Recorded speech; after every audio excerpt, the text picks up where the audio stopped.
नमस्ते दोस्तों, कैसे हो आप लोग।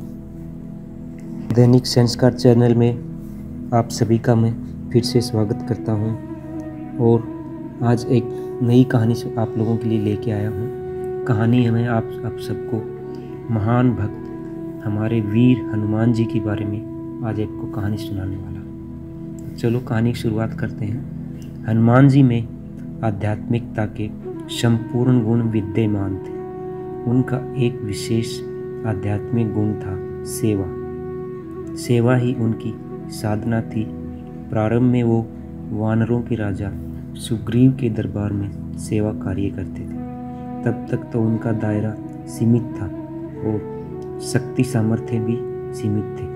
परंतु जब उन्होंने भगवान राम के प्रति अपने को समर्पित कर दिया और जामवंत ने उन्हें झकझोरा और कहा कि राम काज लगी तब अवतारा, तब से भगवान राम का कार्य करने के लिए सुनते ही बहु पर्वताकार हो गए, अर्थात उनका मनोबल बहुत ऊंचा हो गया और वह असंभव लगने वाले कार्यों को संभव कर दिखाने में सफल हुए। अपनी सेवा, साधना और समर्पण के बल पर ही हनुमान जी आध्यात्मिकता की उच्चतम स्थिति तक पहुंच सके। न्याय, सत्य, प्रेम, सदाचार के लिए हनुमान जी ने अपने आप को समर्पित कर दिया। कितने ही अजय राक्षसों का वध कर डाला और रावण की सोने की लंका तक जला डाली। सीता जी की खोज कर ली और अपनी अनवरत सेवा समर्पण के बल पर राम के दरबार अर्थात राम पंचायत में अपना स्थान भी बना लिया। सच्चे उपासक के रूप में हनुमान जी ने परम प्रकाश का निरंतर ध्यान करते हुए उसे अपने रोम रोम में संव्याप्त करके सूर्य के समान अपने को तेजस्वी बनवा लिया था।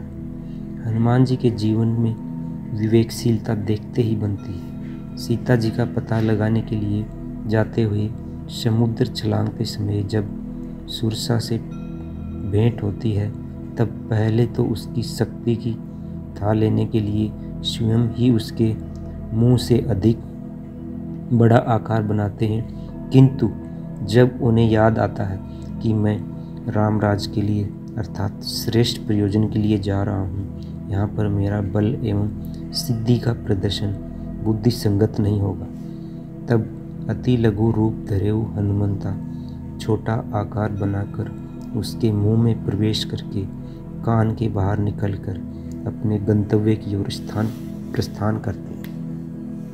हनुमान जी के व्यक्तित्व में निरहंकारिता कूट कूट पर भरी थी।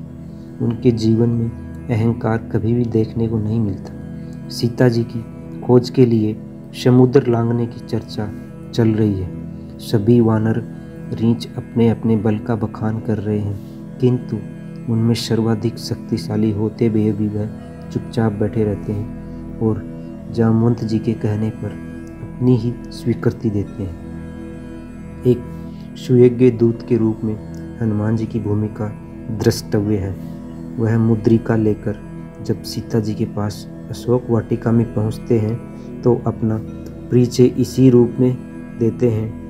रामदूत में मातु जान की, सत्य शपथ करुणा निधान की। रावण के दरबार में जब श्री हनुमान प्रस्तुत होते हैं तो वहाँ पर भी अपने स्वामी के ही गुणों की गाथा गाते हैं। आसुरी वृत्तियों से जूझने हेतु एक योद्धा के रूप में हनुमान जी बेमिसाल हैं। मानसाकार ने उनके मुष्टिक प्रहार एवं गदा युद्ध का बखूबी वर्णन किया है। श्री सीताहरण के बाद हनुमान जी और भगवान श्री राम का मिलन हुआ और हनुमान जी श्री राम को सुग्रीव, जामवंत आदि वानर युगों से मिलाया। फिर जब लंका जाने के लिए राम सेतु बनाया गया तो भगवान श्री राम ने हनुमान जी को लंका जाने का आदेश दिया, परंतु हनुमान जी ने लंका जाने में अपनी असमर्थता जताई। जब जामवंत जी ने हनुमान जी को उनकी शक्तियों की याद दिलाई, परंतु सवाल यह है हनुमान जी शक्ति क्यों भूल गए थे। दरअसल हनुमान जी को कई देवी देवताओं ने विभिन्न प्रकार की वरदान और अस्त्र शस्त्र दिए थे। इन वरदानों और अस्त्र शस्त्र के कारण बचपन हनुमान जी उद्यम मचाने लगे थे। खासकर वे ऋषियों के बगीचे में घुसकर फल फूल खाते थे और बगीचा उखाड़ देते थे। वे तपस्यारत मुनियों को तंग करते थे। उनकी शरारतें बढ़ गई तो मुनियों ने उनकी शिकायत उनके पिता केसरी से की। माता पिता ने समझाया कि बेटा ऐसा नहीं करते, परंतु हनुमान जी नहीं रुके। तो एक दिन अंगिरा और भृगुवंश के ऋषियों ने कुपित होकर उन्हें श्राप दे दिया कि वे अपनी शक्तियों और बल को भूल जाएंगे, पर उचित समय आने पर उन्हें उनकी शक्तियों को कोई याद दिलाएगा और वह याद आ जाएंगी। दोस्तों, आज की कहानी हम यहीं समाप्त करते हैं। इस कहानी में हमें ये शिक्षा मिलती है कि हमें विवेकशील होना चाहिए, सेवा भावनाओं से काम करना चाहिए। ये थी आज की हमारी कहानी।